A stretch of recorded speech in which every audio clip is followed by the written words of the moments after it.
Chile en crisis, ¿verdad? Lo que tienes que saber respecto de lo que pretende hacer y lo que ya ha hecho la extrema izquierda en Chile. Lo venimos viviendo desde hace varias décadas, pero se intensificó a partir del 2019, cuando todos sabemos lo que pasó y cuáles son los resultados, las consecuencias que está viviendo Chile en este momento debido a ese proceso. ¿Quién organizó todo esto? ¿Qué diseño existe por detrás? ¿Hay intereses internacionales involucrados? Hay organizaciones, organismos internacionales que estuvieron y están asesorando a otras organizaciones y organismos locales para poder llevar adelante un plan para poder apoderarse del poder, valga la redundancia. Bueno, de eso vamos a conversar hoy día con nuestro invitado Andrés Barrientos y creo que les va a sorprender la información que vamos a conocer en esta oportunidad. Bienvenidos a La Vereda.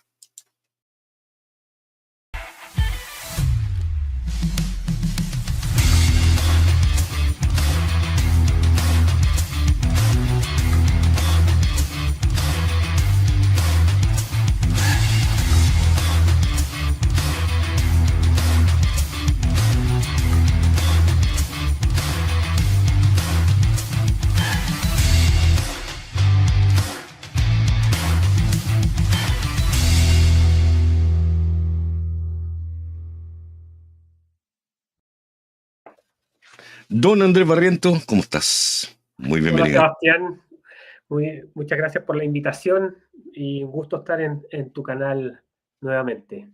Nuevamente, ya desde la casa, Andrés Barrientos por acá. Oye Andrés, partamos conversando primero, antes de escuchar tu análisis respecto de lo que sucedió el 2019, lo que viene pasando, a contar de eso como consecuencia de esto, y lo que va a pasar posteriormente, lo que todavía no conocemos, ¿verdad? Tú estás a punto de lanzar un libro y me gustaría que comentes a la gente, ¿verdad?, de qué se trata este libro rápidamente, porque creo que tiene mucho que ver también con el tema de hoy día. Sí, bueno, gracias también por el espacio, Sebastián, para compartir esta noticia. Y efectivamente, estamos por publicar, se encuentra actualmente en preventa con descuento un nuevo libro, que este sería mi cuarto libro, que en este caso es en coautoría con el abogado Bastián Gajardo, donde en primer lugar nos preparamos fuertemente para poder desarrollar esta investigación, tanto en universidades extranjeras, en Universidad de Maryland, para entender mejor los marcos teóricos respecto a la geopolítica internacional, y además la experiencia práctica que viene sobre todo por la experiencia vivida personalmente, tanto Bastián como yo, de la insurrección, y como muchos también que nos escuchan el día de hoy.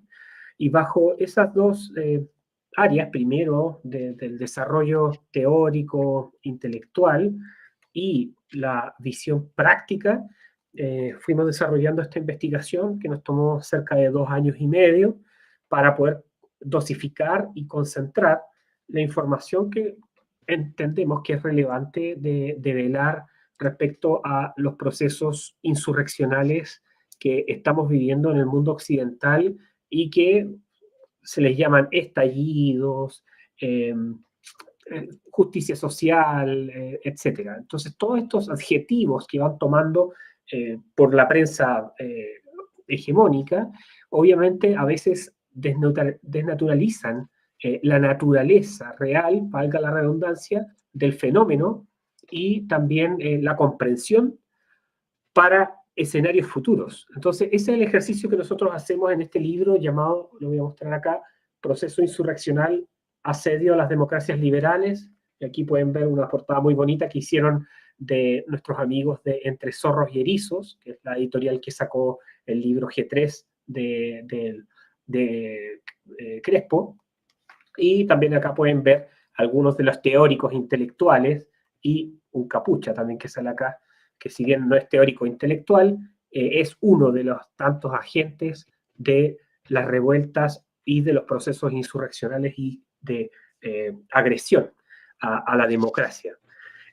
Eso es en términos generales y bueno, muy invitados también a leerlo porque tiene una parte teórica, filosófica, tiene una parte también de de entendimiento de los sujetos de la insurrección, una parte histórico-práctica de revisión de distintos países, con el caso Francia, Estados Unidos, Colombia, Ecuador, Perú, Bolivia, Chile, entre otros, donde posteriormente nosotros también hacemos un análisis desde los distintos agentes de insurrección, y además también hacemos una revisión final de los tiempos actuales, pero también inyectando una mirada positiva de forjar un mejor futuro para todos.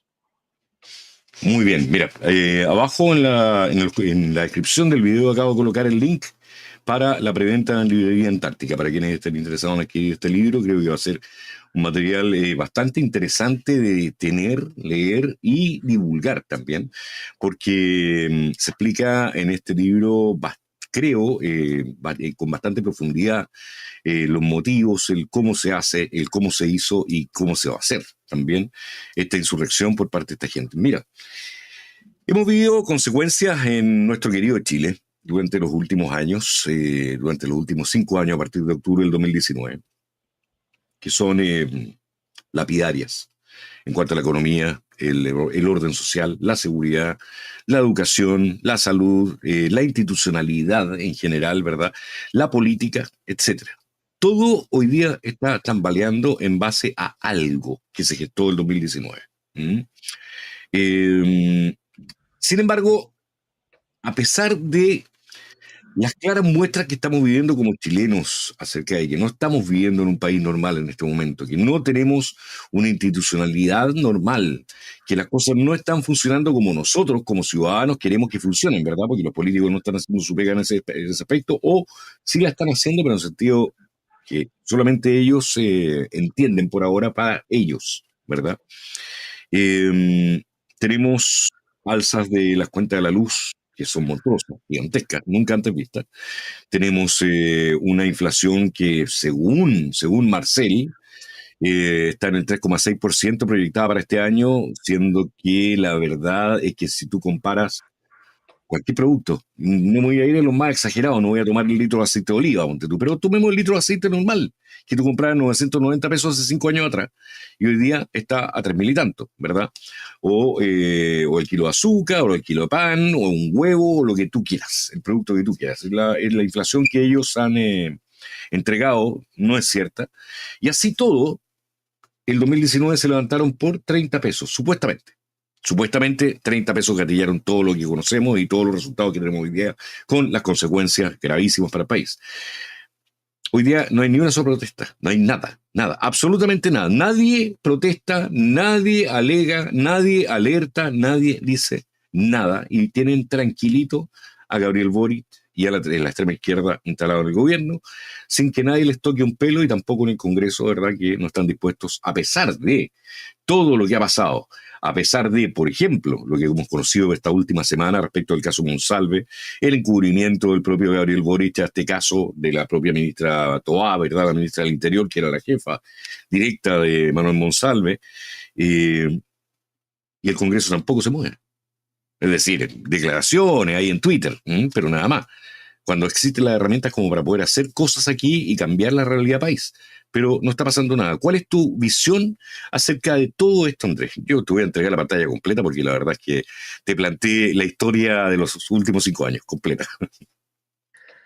Sí, claro. Bueno, Sebastián, yo desde mi humilde opinión, y que hemos visto esta decadencia, no quiero redundar en parte de muchos análisis que considero que están adecuados para los tiempos que vivimos. Por ejemplo, el tema de el estancamiento de la productividad es un tema desde el punto de vista económico, el estancamiento en lo que son los salarios reales, el estancamiento también de las proyecciones que se tienen, por ejemplo, del PIB tendencial.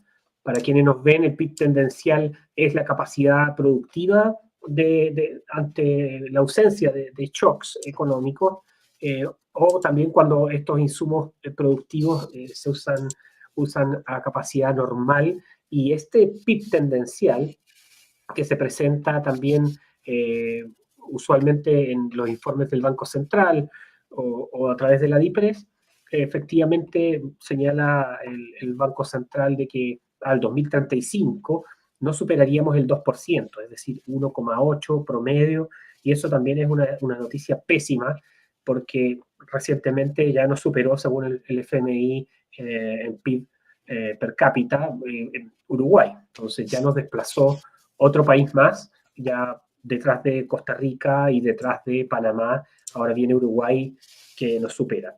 Entonces, desde el punto de vista económico, problemas. Desde el punto de vista económico, la informalidad continúa su tendencia. Desde el punto de vista económico, se sigue presionando para buscar mayor recaudación, y esto, si uno lee a Arthur Laffer y recuerda su curva de óptimo de impuestos, cada vez hemos ido acelerando esta materia. Pronto voy a publicar un ejercicio que hice acerca de el aumento del impuesto corporativo en Chile. Recordemos que a inicios de los 90 teníamos un 10%, y ahora ya lo tenemos en un 27% y con presión de más alza. Solo han habido algunas propuestas de bajarlo a 25%, pero vemos que aumenta el impuesto y la recaudación se mantiene prácticamente intacta en promedio en el periodo donde se incrementa a 27%. Entonces ahí uno dice, mira, aquel que está diseñando y haciendo la política pública realmente no está haciéndolo para el bienestar de la población, por un lado. Y por otro lado, lo que estamos viendo además es que hay un nivel muy fuerte de incompetencia en tanto a querer plantear también alternativas de solución creativas y con base y evidencia de éxito. No vemos en la discusión pública de disminuir y recortar gasto gubernamental. No leemos en la discusión pública en general, no lo vemos en portadas de los grandes diarios de que hay que disminuir el presupuesto fiscal. No lo vemos tampoco de que ya llevamos con 24 ministerios y se está tramitando la nueva creación de otro ministerio, el de seguridad. Y así. Entonces seguimos una inercia enorme ante un deterioro que es palpable, la gente lo vive, lo ve, sin contar los problemas de inseguridad y de que a mi juicio hoy estamos teniendo un Estado fallido. Y un Estado fallido porque no cumple la noción más básica, que es proveer seguridad a las personas y que las personas que delinquen efectivamente cumplan condena como esperaría cualquier chileno de bien. Entonces, bajo esa situación que vivimos hoy, tenemos que situarnos en causas y momentos que nuestros políticos entregaron la Constitución, es decir, la Carta Magna. Cuando ellos no ofrecen ninguna solución, le imputan al ciudadano la culpa de sus males. Entonces aquí hay una noción que yo creo que es fundamental, sobre todo en la difusión en estos canales y en la gente que nos escucha, es que tenemos que volver a hablar del gobierno limitado. Esto era algo que era normal hablarlo a inicios de los 90 y en la década de los 80. El gobierno limitado. Hoy lo vemos que está haciendo ese esfuerzo el gobierno del presidente Javier Milei en Argentina. Gobierno limitado. Y qué más sabia esa frase de gobierno limitado de los padres fundadores de los Estados Unidos, que incluso esa frase se está debatiendo por allá, porque también tienen problemas en los Estados Unidos sobre esta materia. Quizás no al nivel crítico, porque tienen una economía innovadora y con fuerte potencial de capital humano. Todos se quieren ir para allá. Entonces, este gobierno limitado lo vemos muy bien retratado cuando vemos figuras públicas con alta jerarquía que abusan del poder para su beneficio personal. Lo estamos viendo hoy todos los días con la teleserie que está ocurriendo en temáticas de seguridad, abuso, no voy a repetir la palabra para que no cierren el canal ni lo censuren, pero esa noción del gobierno limitado es fundamental. Porque cuando llega los malos gobernantes, ahí se nota mucho cuando el poder del gobierno es elevado. Quizás cuando alguien ostenta el poder y tiene mayores capacidades y tiene mucho poder, puede que no se note el deterioro. Pero cuando llegan los malos, y en una democracia estamos condenados a tener personas que gobiernen buenas y malas. Y esa noción de gobierno limitado tenemos que volver a instalarla en el debate. Y eso es una labor muy importante. En segundo lugar, yo creo que podemos agregar también la importancia del nuevo, la nueva reconfiguración global en tanto a grupos autocráticos, a gobiernos liberales woke que están llevando una agenda radical para transformar, esto es lo que algunos llaman globalismo, para transformar y desnaturalizar el fenómeno de la globalización hacia una gobernanza de alcance mundial y que tiene incidencia e incidencia en la limitación de las libertades de los ciudadanos. Para dar algunos ejemplos, la creación de una moneda alternativa a las criptográficas, como Bitcoin. Y lo que están haciendo hoy y discutiendo los bancos centrales es gobernar la moneda y las transacciones de todo el mundo a través de una moneda que pueda ser programable, rastreable y además poder vigilar mayormente a la población. Cuando nosotros somos los que tenemos que vigilar a quienes nos gobiernan. Y por otro lado, también la agenda de seguridad, que también hay que tomarla desde mi perspectiva, con cierta reticencia, que está bien, se debe dar seguridad, otorgar seguridad a las personas, pero hay que tener mucho ojo cuando se cruza la barrera de que la seguridad implica revisarle todas las cuentas de banco a las personas, hasta los tesoreros de curso, como han salido algunos chistes por ahí. Porque ¿quién ostenta el poder? Imagínense, alguna persona con poder andaba requisando las cámaras para poder utilizarlas en sus investigaciones. Y eso es una de las cosas que uno se entera por la prensa. Entonces, este tema no es menor y es muy sensible porque la agenda de control, cuando hoy no es el oro, son nuestros datos, obviamente está ahí en constante tensión. Y luego nos podemos ir a los fenómenos que son asociados a los grupos radicales, que teniendo o no teniendo una agenda definida, socavan las bases fundamentales de la paz social y del orden constitucional en cualquier país. Y eso es lo que estamos viviendo hoy, quizás más acelerado por la hiperconexión que tenemos entre los países, y así podemos ir viendo también patrones de conducta que se van dando en los distintos países por el fenómeno de las redes sociales, que obviamente lo que haga alguien en Madrid se puede replicar acá y se sigue esta lógica. Lo podemos ver mucho con los letreros, los carteles. Si bien todavía en las protestas existen estas frases del mayo del 68, hoy también parte de las formas de protesta son globales. Entonces, en ese sentido, hay que tener una visión crítica y pausada y meditada sobre estos fenómenos. Yo creo que desde ese punto de vista, tomando en cuenta lo que es gestión gubernamental, lo que es análisis top-down de lo que son la injerencia de las políticas públicas, y por otro lado, los casos más anómalos dentro de las sociedades, que son aquellos que socavan las instituciones y que muchas veces odian a sus naciones y a sus pares, a las personas que no sean de su círculo, obviamente tenemos una ensalada de cosas que es muy complejo de poder revertir. Y para eso hay que dar pequeños pasos y también entender cómo cada una de estas agendas son importantes.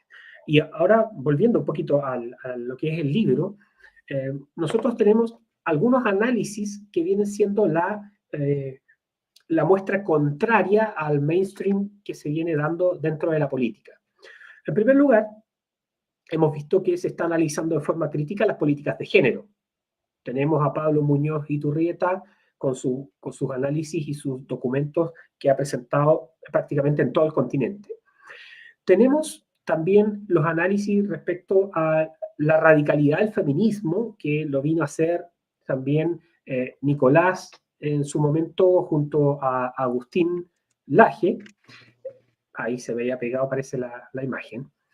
Tenemos también lo que es el esfuerzo que ha hecho Miklos Lukács con los riesgos de esta fusión eventual hombre-máquina y la inteligencia artificial desde el punto de vista crítico que hace Miklos en su libro de transhumanismo. Tenemos otros libros que yo los invito también a leerlos, que son los que ha sacado del indigenismo radical Cristian Iturralde, y el libro del ecologismo radical que sacó Horacio Houston, muy buenos amigos. Y dentro de estos análisis particulares que se hacen sobre un fenómeno de lucha cultural, tenemos lo que venimos a insertar nosotros en este caso, que es los procesos insurreccionales. Es decir, de cada grupo o subgrupo identitario, notamos que existen descolgados de esos grupos. Descolgados hablamos porque algunos militan tienen militancia de esos grupos en sus vidas, otros no las tienen. Pero esos grupos pequeños son aquellos que vienen a presentarse como aquellos que aceleran el proceso, entendiendo que es un proceso continuo de degradación y de socavar las instituciones para un nuevo orden. Ese es como básicamente dónde se enmarca este libro respecto a la lucha cultural. ¿Y por qué particularmente partimos con un análisis filosófico? Porque consideramos que es crucial entender la naturaleza del fenómeno y también tratar de entender cómo también la salud mental es un elemento fundamental en las ideologías del odio. Entonces, a mayor a mayor tasas de problemas de salud mental, mayor probabilidad de caer en ideologías del odio. Y eso se está demostrando en diferentes países donde está ocurriendo esto, en los Estados Unidos, en Chile, lo que ha ocurrido en Colombia, en España, en Francia. Entonces, no es menor, porque termina siendo un problema también social. Y no solamente para analizarlo con un caso aislado. Y bueno, dentro del libro ustedes van a poder encontrar estadísticas, documentos, papers, si quieren después ir a la fuente de donde sacamos los datos también, de fuentes oficiales de la Unión Europea. Tratamos de entender estos fenómenos de carácter personal que terminan impactando a nivel social. Y aquí es muy interesante también que veamos parte de la teoría que trabajaron los postestructuralistas o personas como Michel Foucault, que en Vigilar y Castigar señalaba muy bien. Aquí tenemos un sistema, según su planteamiento, que oprime, y esa opresión tiene que llevarse a cabo a través de actos que puedan suprimir esta noción de la superestructura. Y por otro lado, tenemos otros autores que señalan de que los métodos de la esquizofrenia, vamos a Deleuze y Guattari, los métodos de la esquizofrenia, es decir, los mecanismos conductuales de la esquizofrenia, tienen que llevarse al sujeto político para subvertir el orden capitalista occidental. Entonces tenemos una mirada psicológica y psiquiátrica para el fenómeno de la política. Y mucho de esto lo pudimos ver in situ, como si fuera una película, en el mal llamado estallido social y que nosotros le llamamos insurrección. Ni estallido delictual, no, insurrección. Porque estos grupos efectivamente fueron organizados. Cuando uno revisa la insurrección de Hamburgo, por ejemplo, en los años 20 y en los años 20 en Alemania, uno puede revisar ciertas similitudes en patrones de organización. Y bueno, junto con eso, el tema de alcance global. Aquí tenemos también países que tienen intereses en los cuales se busca que el mismo país se desligue de cierta mirada que tienen sus relaciones internacionales. Y es por eso que promueven a través de sus medios estatales, por ejemplo, el caso Hispan TV, el caso RT, el caso Telesur, que promueven la desinformación, la mentira, a través de sus canales, con toda la resonancia que tienen, para que así se termine diciendo que carabineros eran violadores, por ejemplo. Y estas cosas no son promover la desinformación porque sí, sino que son líneas editoriales que están basadas en la desestabilización institucional de las democracias y efectivamente aprovechándose de esas libertades de prensa, promueven socavar las instituciones para que efectivamente se cambie el régimen, se cambie el orden y empecemos a mirar hacia otros países y no nuestros socios y aliados como son Australia, Nueva Zelanda, los Estados Unidos, Canadá, etcétera, sino que miremos hacia Bolivia o lo que puede ser Venezuela, etcétera. Y si ustedes se revisan... Pero para esa narrativa necesitan la ayuda de la prensa, necesitan la ayuda de los medios de comunicación. Esos medios de comunicación, ¿cómo lograron infiltrarlo? ¿Desde cuándo venimos viendo que han sido capturados por soldados útiles a esta estrategia? Mira, aquí yo creo que también ha habido bueno, he escuchado mucho que ha habido cierta alienación, podríamos decirlo, entre lo que es el rol de los valores corporativos en ciertas empresas y quienes hacen y desarrollan las líneas editoriales. Yo creo que ahí ha habido cierto desfase. No sé, por ejemplo, hoy en día tenemos en canales, en medios de prensa de alta tribuna, como T13, a Raúl Sor, dando análisis de geopolítica internacional. Él podría estar perfectamente en Canal Telesur. No estoy diciendo que es chavista, pero prácticamente, casi como si fuera en el marco teórico que se maneja para dar sus análisis de política internacional. Cuestionable. Y ahora, yo creo que por términos de audiencia y también por la labor que han hecho los canales alternativos, tenemos a Canal 13 que ha cambiado un poco la línea editorial respecto a lo que fue el 18 de octubre. Porque ahí teníamos a coro las protestas pacíficas. Cuando se estaba quemando, tú movías la cámara un par de centímetros y al lado estaban saqueando y quemando.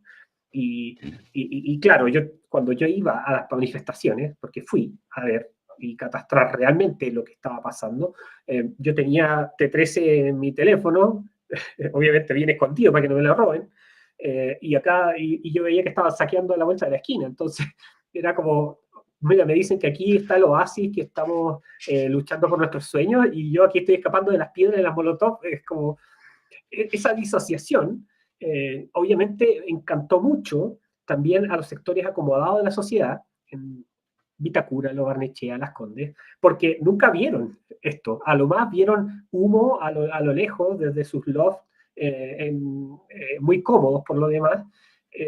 Entonces, no lo estaban viendo y finalmente se compraron el discurso de los privilegios.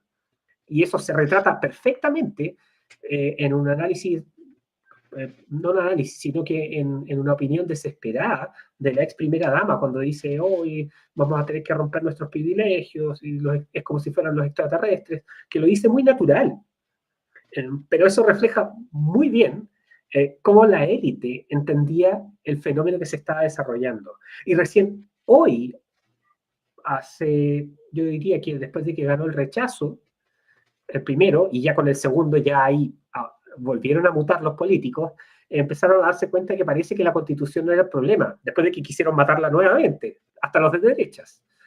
O sea, perdón que intervenga y haga una pausa, pero los políticos siempre supieron que la Constitución no era el problema. Ellos siempre han sabido que todas las demandas que se hacían, ¿verdad?, que son absolutamente válidas porque estamos en democracia,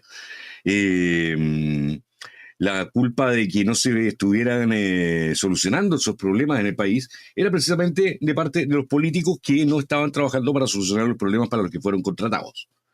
Y esa es la realidad, ¿verdad? Pero ellos, como no querían mover el traste, perdón que lo diga de esa forma, decidieron echarle la culpa a otra cosa. Y a que se le echaron a la Constitución. Cambiemos la Constitución. No nos resultó, no queremos seguir trabajando, no queremos trabajar igual, así que cambiemos de nuevo la Constitución. Pasemos por encima, eso sí, de todo lo que vemos, de toda la Constitución y de las leyes para seguir adelante con un segundo proceso. Pero la verdad es que Sí, ellos, totalmente. no es, dudo que ellos no hayan sabido, ¿verdad?, que la Constitución no era el problema. Yo creo que la Constitución a ellos no les sirve, que es otra cosa. Todavía es un blindaje que tiene la ciudadanía contra ellos. Es parte de lo Todo. que decíamos de Ujú. limitación del poder. Así Podría es. serlo más, porque la han ido obviamente desnaturalizando. Hay artículos que en la misma constitución actual no se condicen uno con otro. Como, pero bueno, yo no soy abogado constitucionalista para ese argumento, pero sin embargo, por lógica, uno entiende que hay algunos artículos que a veces no se condicen uno con otro. Más aún, esas reformas que hicieron, eh, desde mi perspectiva, eran inconstitucionales. Las reformas que hicieron para reformar la Constitución y que después terminaba con un círculo, como que nunca se iba a acabar el proceso hasta que se apruebe. Oye, Claro. yo no sé, Mira, los legisladores con lógica cero, no sé cómo aprueban ese tipo de leyes. De verdad, mm, en un test sacarían un rojo, claramente. mm, me gustaría, mira, aprovechar lo que estaba hablando para hacerte una pregunta clave que me viene dando vuelta hace mucho tiempo, Andrés. Tú dijiste, yo no soy abogado constitucionalista como para poder hacer un análisis respecto a esto, ¿verdad? El articulado, las finalidades que tiene cada ley o cada artículo dentro de la Constitución, etcétera, etcétera, etcétera. Todo lo que, la parte técnica, ¿verdad? De toda esta legislación que nos cubre como un manto a todos los chilenos. Y a la cual tenemos que atenernos, tenemos que ajustarnos, tenemos que estar atentos de no cruzar los límites, ¿verdad? Como ciudadanos, como ciudadanos. Los políticos no sé qué tanto lo hacen, pero como ciudadanos por lo menos estamos en esa condición, bajo este manto constitucional y legal. Y legal, que se entienda lo que dije, ¿ok? Eh, ¿Qué pasa cuando estas leyes y los artículos de la Constitución ya no representan el querer del ciudadano? Porque llega un punto en que los legisladores se sienten tan todopoderosos o tan superiores al resto de la ciudadanía, ¿verdad?, que comienzan a legislar para sí mismos. Y lo hemos visto incontables veces durante estos últimos años, y lo hemos visto contar especialmente a la señora Michelle Bachelet en su primer gobierno y desde ahí en adelante, cuando se dio el 2017, ya en su segundo gobierno, el golpe final al sistema político, ¿verdad? Donde comienza el cambio del sistema de financiamiento, el cambio en el sistema de elecciones, donde hoy día estamos eligiendo al menos malo y al que nos ponen, no al que nosotros queremos, donde las leyes hoy día apuntan a un control absoluto por parte del Estado. Hoy día hay que pedirle permiso al Estado para absolutamente todo, todo. Todo el Estado te lo tiene que autorizar. ¿En qué momento llega este punto en que nuestros empleados, que son, ¿cierto?, el Estado, nuestros empleados a quienes les pagamos, ¿verdad?, a quienes estamos financiando, etcétera, llegan a controlarnos hasta este nivel? A mí me gustaría conocer tu opinión porque es una pregunta que me intriga enormemente y me intriga más todavía que los ciudadanos estemos soportando todo esto, tan pasivamente, digamos. Sí, bueno, la pregunta es la que yo creo que nos estamos haciendo muchos. ¿Cuánto vamos a aguantar de que esto continúe con esta tendencia? Mm, Está difícil porque tenemos intervenido muchos de los poderes del Estado, el Poder Judicial, lo estamos viendo ahora con esto de los chats y los celulares y todas las cosas. Lo estamos viendo también con muchos políticos, más ahora también, que sacan provecho, como decías tú, Sebastián, de su poder, eh, sin legislar para el soberano. Y, y, bueno, yo creo que eh, cada vez más los ciudadanos de bien tienen que hacer valer su opinión. Chile hace 15 años atrás, cuando en ese momento empiezo a interesarme por los temas públicos, 20, 15 años atrás, era muy pasivo respecto a la opinión política que tiene sobre los fenómenos. Y en eso podríamos decir hoy que estamos mejor que antes, que tenemos personas que analizan críticamente y se atreven a exponer su rostro con sus opiniones a pesar de las consecuencias que tiene eso, a pesar de las persecuciones, de las funas y todo eso. La amenaza. Y las amenazas que, claro, me imagino que aquí en el canal no, tú, los panelistas, también han sufrido ello, y la violencia de las izquierdas, que al final hay sectores de las izquierdas que no les interesa dialogar, porque es solo imponer el proceso. Yo creo que ese despertar tiene que ir acompañado del conocimiento del fenómeno y también de apoyarse en la noción de generar la política pública. Y si muchos más hablamos, si muchos más presentamos ideas y presionamos a aquellos que toman la representación que les cedemos, obviamente van a empezar a surgir ideas de este tipo.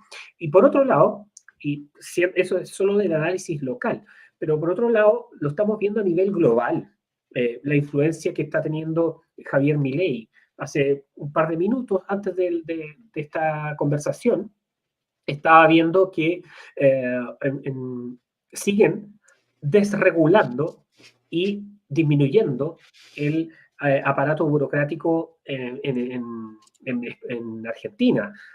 Van a licitar próximamente lo que eran las dependencias del edificio del Ministerio de la Mujer, con medidas concretas. Dicen tantos millones de dólares, los que tengan intención de inversión en este inmueble va a estar en la página web tanto, etc.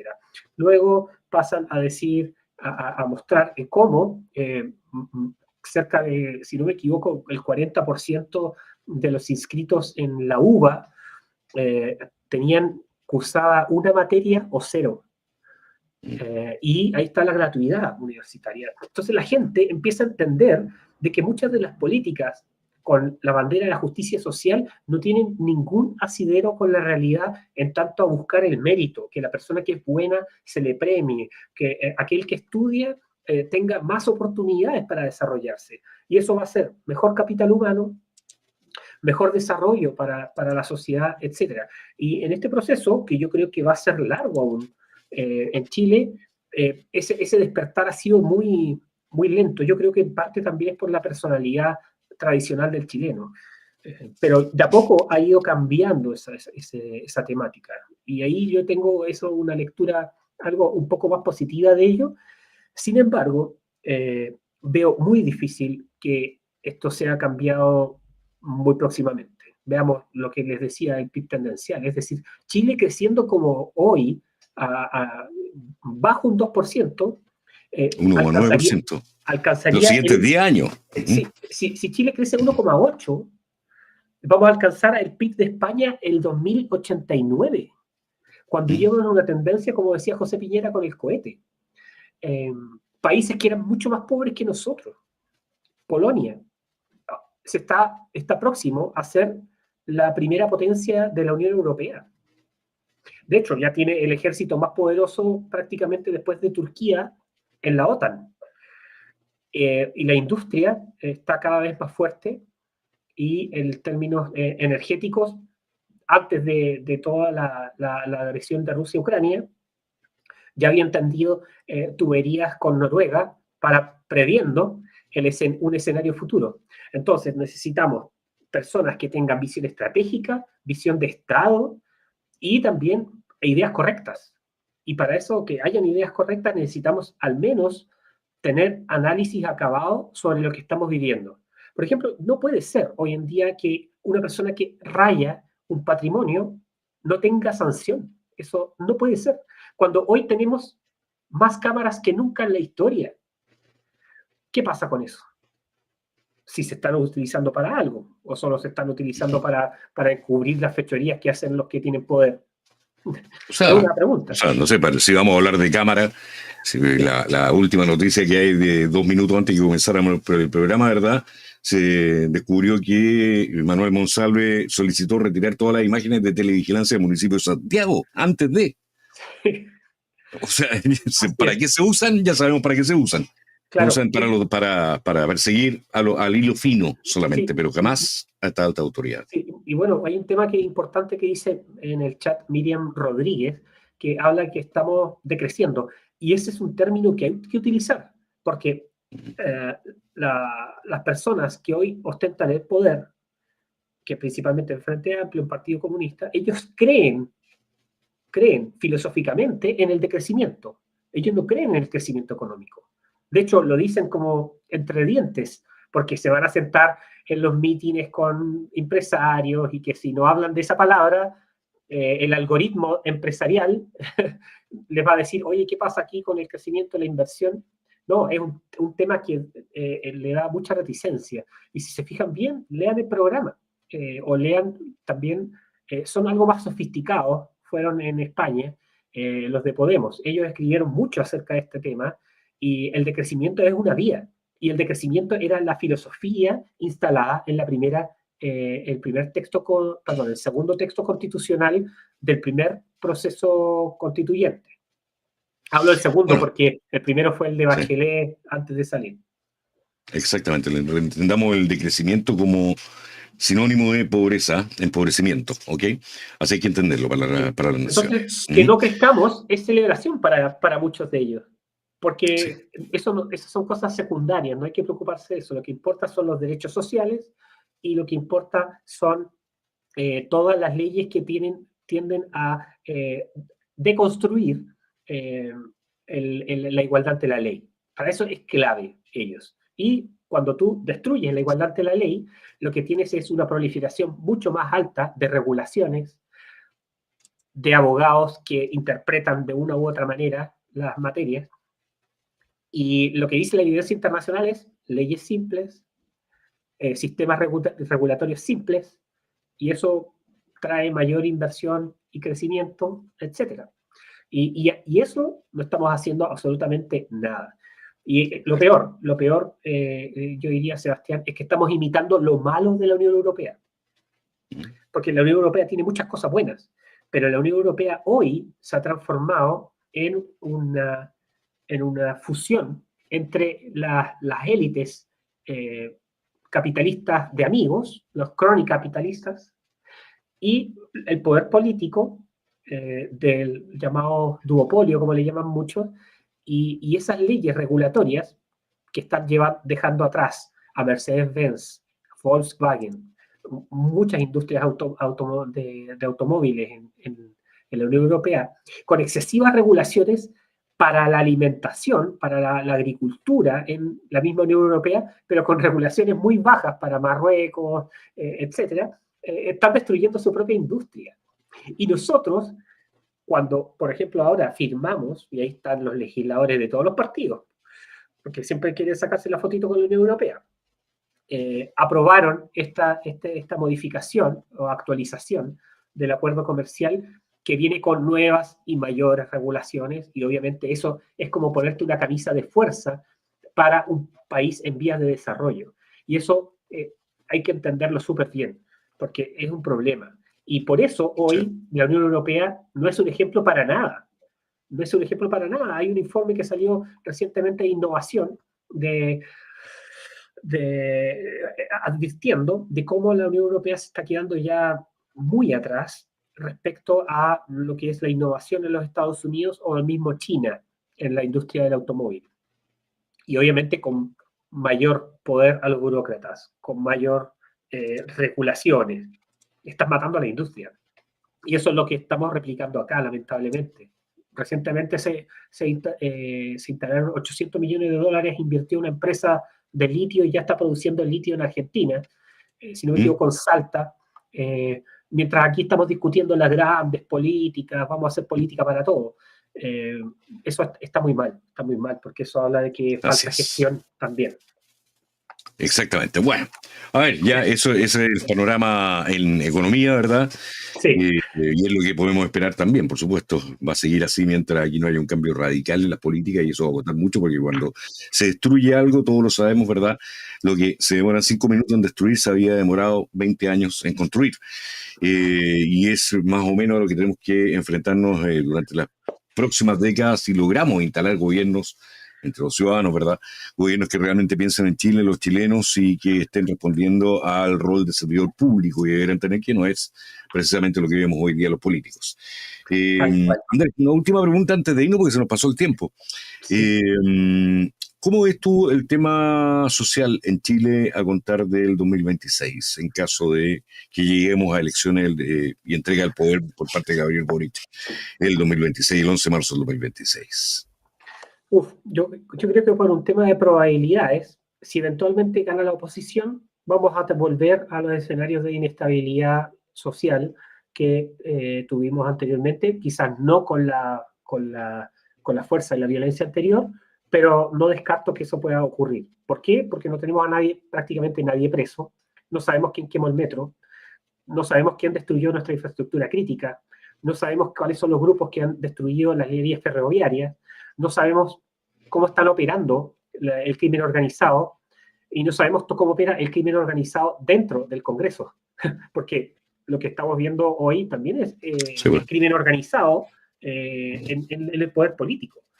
No sabemos cómo opera el crimen organizado dentro del poder judicial. Entonces, ante todo eso, yo no veo ninguna razón para pensar de que no vamos a tener procesos de desestabilización democrática en el futuro si es que gana la oposición al actual gobierno. Ahora, ¿dónde va a estar? ¿Dónde ves tú a sí, independiente del nivel crítico que uno puede hacer con la oposición actual de cómo actúa? Si llegan, da lo mismo, en el sentido de que va a ser el enemigo de parte de los grupos actuales que gobiernan y por lo tanto van a alentar las masas para cualquier cosa que ocurra. Imagínense que lo que está ocurriendo hoy con el tema de PDI, etcétera, hubiese sido con un bando contrario. Estaríamos con las tesis haciendo performance, marchas multitudinarias, etcétera, pero hoy no pasa nada. Exactamente. ¿Dónde ves tú a Gabriel Boric, ministra Toá y actuales ministros a contar del 2026? ¿Dónde van a estar ubicados? ¿Dónde van a estar parados? ¿Tomándose un cafecito, conversando de filosofía y de los nietos o en otra actividad política muy diferente a eso? Mira, esta es pura superstición nomás, pero yo veo a Carolina Toá como candidata el próximo año. No va a ganar, quizás. Sí. Pero quizás como diputación al Senado. Al Senado, sí. Lo veo así. Y a Gabriel, yo creo que él va a optar por la agenda internacional. Creo que le ha gustado eso de estar en París, grandes conversaciones. Yo creo que va con su estilo y además así espera. Oye, pero si la internacional progresista tiene para todos los gustos. Sí, pero seamos honestos. La verdad es que hasta ahora, si alguien le ha dado un micrófono fuera a Gabriel Boric, es solamente porque está ostentando el cargo de la presidencia de la República de Chile. Nada más. Pero ese Gabriel Boric, el mismo, el diputado, ¿verdad? Ese otro Gabriel Boric que conocemos, el verdadero, es una persona que no creo que tenga muchas luces. O sea, él lo va a querer hacer. Yo también estoy de acuerdo contigo. Él va a querer hacer eso. El tema es si le va a tener los escenarios para ello. No, yo creo que saldrá, esto es especulación, pero yo creo que saldrá de Chile y va a iniciar un proceso de limpieza y reflexión fuera con las conexiones internacionales que tiene, así como lo hizo Michelle Bachelet, donde nadie pensaba que iba a ser la secretaria de Derechos Humanos de las Naciones Unidas, donde nadie pensaba que la está postulando para ser secretaria general de las Naciones Unidas hoy, cuando hizo gobiernos desastrosos. Entonces, a ver, en política yo creo que todos es muy variable, los que dicen que nunca van a volver, vuelven, etcétera, así que no diría más allá de eso. La política llena los bolsillos propios de los familiares, dicen, ¿no? Así es que así es la cosa nomás. Oye, Sebastián, ¿me dejas antes de terminar, solo para los que nos están viendo y que puedan adquirir el libro y se sientan interesados por esto? Les digo al tiro, abajito en la descripción de este video está el link para que lo puedan ver ahí en la librería Antártica, está en preventa, está con descuento en este momento. Ya, ahora sí. Explica el libro. Bueno, el libro, yo quiero comentarles que tiene varias reseñas de que les pude mandar el manuscrito en su tiempo para que hagan un comentario. Y tiene un comentario de Renato Cristin, que es filósofo italiano, que fue autor junto a Vladimir Bukovsky para hacer un juicio de Nuremberg al comunismo internacional. Tiene una reseña de Stephen Hicks, filósofo canadiense. Tiene una reseña de Agustín Laje, que recientemente ahora está lanzando su libro sobre globalismo. Tiene una reseña de Ernesto Araujo, que fue el canciller de Bolsonaro, Brasil, y otros autores. Y por otro lado, también comentarles que tiene 9 capítulos en los cuales explicamos de por qué insurrección, cuáles son las primeras batallas y cómo se gestan estos caldos de cultivo para las insurrecciones. Definimos a lo que Guattari Deleuze trata como hombres sin órganos, que es un concepto más político, la micropolítica y el deseo, cómo reapropian y resignifican las palabras, cómo es la insurgencia y el terrorismo como métodos de lucha insurreccional. Revisamos distintos colectivos y dispositivos, como son anarquistas, antifa, separatismos, etc. Y también vemos distintos mecanismos de desestabilización en Ecuador, Colombia, Bolivia, Perú, Francia, Estados Unidos, Chile, para generar también un esquema de cómo se desarrollan y se caracterizan estas insurrecciones, para al final ir con una reflexión más de ambos con Bastián sobre el futuro de la humanidad. Así que nos fuimos como un poco a lo más global para tratar de entender esta área. Así que muchas gracias por la invitación, Sebastián, y esperando que todos puedan adquirir la preventa, que está, creo que hasta mañana, con 10% de descuento en Antártica. Ahí está, Proceso Insurreccional se llama el libro. Entonces, en Librería Antártica está el link abajito en la descripción de este video para quienes quieran adquirirlo. Lo pueden hacer ya entonces antes de mañana para aprovechar este descuento. Ok, mensaje rápido. Primero que nada, agradecer por supuesto a todos quienes han estado aportando en el con su super chat, con los mensajes, la mayoría de ellos relacionados con el tema de las votaciones. Mañana comienzan las elecciones de alcaldes, concejales, gobernadores y core. Mi recomendación es ir a votar el día domingo, no mañana sábado, por si acaso, uno nunca sabe. Lleve su propio lápiz azul, lleve líquido para hidratarse, ¿verdad? Y vote con calma, con tranquilidad, y asegurémonos de no entregarle a la izquierda nuevos cargos. Asegurémonos de eso, es lo principal. Si hoy día conversaba con una persona, con una amiga, que me decía que vota en Providencia y tiene la posibilidad de votar como alcalde, Belolio. ¿Y qué alternativa le queda? Bueno, no le queda más alternativa, pero sí, ojo, entonces elijan buenos concejales que no sean de Chile Vamos, que no sean del mismo bloque, para que puedan vigilar y fiscalizar a Belolio y pararle los carros cuando quiera salir nuevamente con las leyes, y para los colegios se nos cayó, ahí está, los colegios de su comuna. Así que, bueno, esa es una labor que tenemos que hacer cada uno ahí, con pinzas, eligiendo, con pinzas, seleccionando, sabiamente, estudiando cada candidato y elegir de la mejor forma posible para comenzar a darle rumbo nuevamente al país. Porque es tan importante las elecciones de este fin de semana, porque en estas elecciones se define no solamente quiénes van a ser los alcaldes, los concejales, los core y los gobernadores, sino que también se define cómo se financia la política, cómo se financian las campañas que vienen el próximo año, para las parlamentarias y para la presidencial. Porque de ahí sale la plata, para ustedes, ¿verdad? Desde la alcaldía, los municipios y desde las gobernaciones se financian muchas campañas y se arreglan los escenarios para muchos candidatos, ¿verdad? Y si la izquierda los tiene todos, tengan por seguro que Chile no tiene vuelta. Estamos en nuestras manos hacer las cosas bien, ¿eh? Bien, Andrés, un abrazo gigantesco, que te vaya excelente con el libro, un éxito gigantesco y en todo lo que estás haciendo. Muchas gracias por habernos acompañado. Muchas gracias por la invitación, Sebastián, y un saludo a todos los que nos ven. Sigan ahí formándose y compartiendo también las buenas ideas. Eso es. Ahí se pega un abrazo gigantesco. Muchas gracias por estar apoyando siempre, ¿eh? Vota lista F del Frente Social Cristiano, nos dice. Voten todo lo que sea derecha, lo más a la derecha posible, ¿ya? Y así nos aseguramos. Pero investiguen, ¿eh? Porque los independientes ya nos hemos llevado cada sorpresa, que cada uno es responsable de su voto, ¿ok? Sí. Ya pues, señores, un abrazo gigantesco. Nos vemos el domingo seguramente. a menos que la contingencia nos llame mañana nuevamente, pero nos vemos el domingo con toda seguridad para poder conversar acerca de los resultados de las votaciones. Vamos a ver, recuerden ustedes que los partidos políticos en este momento, por muy capos que crean ser en cuanto a análisis político, no se han enfrentado desde hace muchas décadas a esto de votaciones obligatorias, ¿verdad? Y un escenario que cambia muchísimo, con nuevos partidos que han entrado en el camino, con varios independientes que están dando la pelea, ¿verdad? Y esto podría cambiar toda la configuración política en el país. Así que estemos atentos a lo que va a suceder este fin de semana. Puede que tengamos sorpresas positivas. Ojalá así sea para todos los chilenos. A seguir trabajando con Dios, por la patria, por la familia y por la libertad. Viva Chile, señores. Viva Chile, libre y soberano. Nos vemos, Andrés, nos vemos, señores del chat. Que estén muy bien. Dejen su me gusta, no lo olviden.